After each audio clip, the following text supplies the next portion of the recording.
मध्ये राहायचं एका लोकांकडून त्यांचं म्हणजे वास्तुशांती करून घ्यायची, आम्हाला तरी काय करायचं? ते तुमची होऊ द्या, आमची नाही. आमचं मुख्यमंत्री पॉझिटिव्ह आहेत. आमच्या मुख्यमंत्र्यांनी काय सांगितलं, मी कोणालाही सोडणार नाही म्हणलेत का नाही? कोणालाही सोडणार नाही म्हणजे देवेंद्र भाऊ कोणालाच सोडणार नाही, अजिबात सोडणार नाही.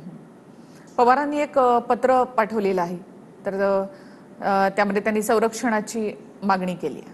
कोणत्या पवारांनी? शरद पवारांनी. कोणाला संरक्षण? शरद पवारांनी फडणवीसांकडे पत्र पाठवले की या सगळ्या प्रकरणामध्ये जे आवाज उठवत आहेत त्यांना संरक्षण देण्यात त्यांना धोका आहे, त्यामुळे त्यांना संरक्षणाची मागणी त्यांनी केली आहे. कुणाला?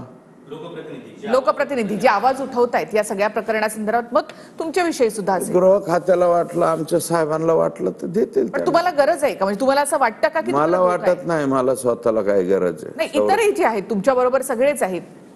जे धनंजय देशमुख आहेत, त्यांनी तर म्हटलं होतं की त्यांनाही धमक्या आल्या होत्या. कुटुंबाला द्यावे, माझं म्हणणं आहे कुटुंबाला द्यावे, आणि मला स्वतःला नाही, बरं का? कुटुंबात आणि आमचं रामदास नाईक व्हायचं असेल तर होतच असतो, काय त्याला एवढं. आणि उज्ज्वल निकम साहेब का करणार नाहीत? कोणत्याही अशा खतरनाक चुकीच्या घटनेमध्ये जिथे कुठे अन्याय झालेला असेल, हे अतिव अन्याय झालाय, अन्यायाची आगळीक झाली. आगळीक शब्द तुम्हाला अजून माहीत नसेल तर ते माहिती करून घ्या. अशा अन्यायाच्या आगळीकीमध्ये उज्ज्वल निकम साहेबांसारखा वकील असला पाहिजे, आणि म्हणून त्यांना स्वतः मुख्यमंत्र्यांनी, मी तर विनंती केली, पण CM साहेबांनी सुद्धा विनंती केली, देवेंद्रजींनी विनंती केली, आणि का असू नये, भाजपाचे उमेदवार झाले ते म्हणजे वकिली हा वेगळा विषय आहे, राजकारण हा वेगळा विषय. आणि मुळात आमचा संतोष देशमुख हा भारतीय जनता पार्टीचा तो हे आहे. काय त्या जबाबदारीच्या बाबतीत मी 3-4 बैठका घेतल्या, काही निर्णय घेतले, त्या बाबतीत संक्षिप्त आदरणीय दादांच्या सोबत मी चर्चा केलेली आहे. तुमच्यावर जे आरोप होत आहेत त्यावर अजितदादा अद्याप बोलले नव्हते. सर, तुमच्यावर जे काही आरोप होत आहे, तुमच्या राजीनाम्याची मागणी केली जाते, आणि यानंतर अजित पवार अद्याप काही बोलले नाही. तुमची पहिलीच भेट आहे, त्यामुळे या विषयावर कसलीही चर्चा झाली नाही, हे स्पष्ट आणि इमानदारीने मी आपल्या सर्वांच्या समोर सांगतो.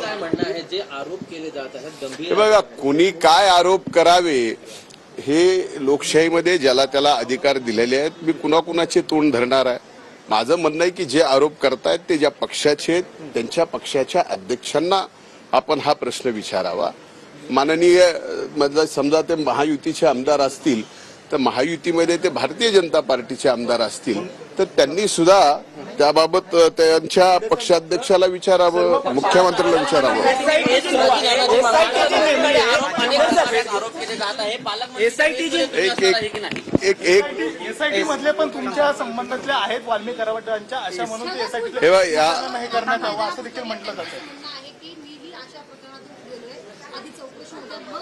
एक सांगतो, खरं सांगू का मी आज स्पष्टपणाने सांगतो की पोलीस यंत्रणा ज्या विरोधी सर्वच लोकांनी अधिवेशनात मागणी केली होती की अशा पद्धतीची चौकशी नेमली पाहिजे, आदरणीय मुख्यमंत्र्यांनी त्या सर्व चौकशा नेमलेल्या आहेत.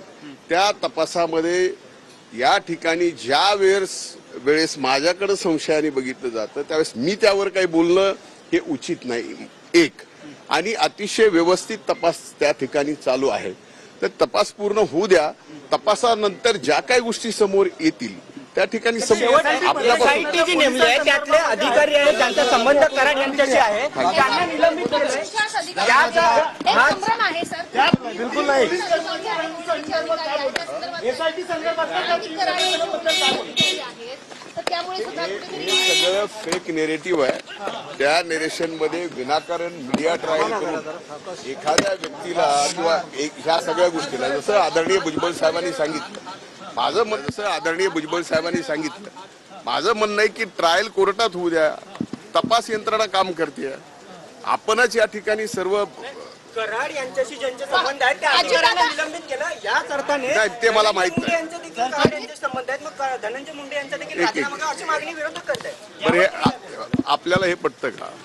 या बाबतीमध्ये आपल्याला तरी हे पटतं का? निलंबित केलंय का नाही केलं हे मला माहित नाही, मला अधिकारच माहिती